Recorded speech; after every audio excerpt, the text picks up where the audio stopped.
ఈరోజు అన్నపూర్ణాదేవికి కొబ్బరి అన్నం అండి. ముందుగా అన్నము వండుకొని చల్లారి పెట్టుకోవాలి. దాని తర్వాత పోపు వేసుకుందామండి. బాగా గుర్తుపెట్టుకోండి, కొబ్బరి అన్నానికి ఆయిల్ కానీ గీ కానీ ఎక్కువ పట్టదండి, కొంచెమే పడుతుంది. ఎందుకంటే కొబ్బరిలో ఆల్రెడీ ఆయిల్ ఉంటుంది కాబట్టి. మామూలు పోపే అండి. మినపప్పు, శనగపప్పు, జీలకర్ర, ఆవాలు, మిరపకాయలు, పచ్చిమిరపకాయలు అండి, సాల్ట్. ఎక్కువ పట్టదండి, కొంచెమే పడుతుంది. వేసుకుంటే కాజు అంత బాగోదండి దీనికి. కొంతమంది ఎండు కారం కూడా వేస్తారండి, మీ ఇష్టం, మీరు ఏది కావాలంటే అది వేసుకోవచ్చు. కరివేపాకు ఈ పోపుని అన్నంలో వేసేసుకోండి.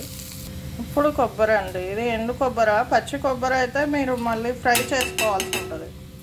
చూసారా ఎంతో రుచికరమైన కొబ్బరి అన్నం. ఇప్పుడు అమ్మవారి దగ్గర పెట్టేద్దాం రండి. అమ్మవారి దగ్గరికి వెళ్దాము, ప్రసాదం పెట్టేద్దాము.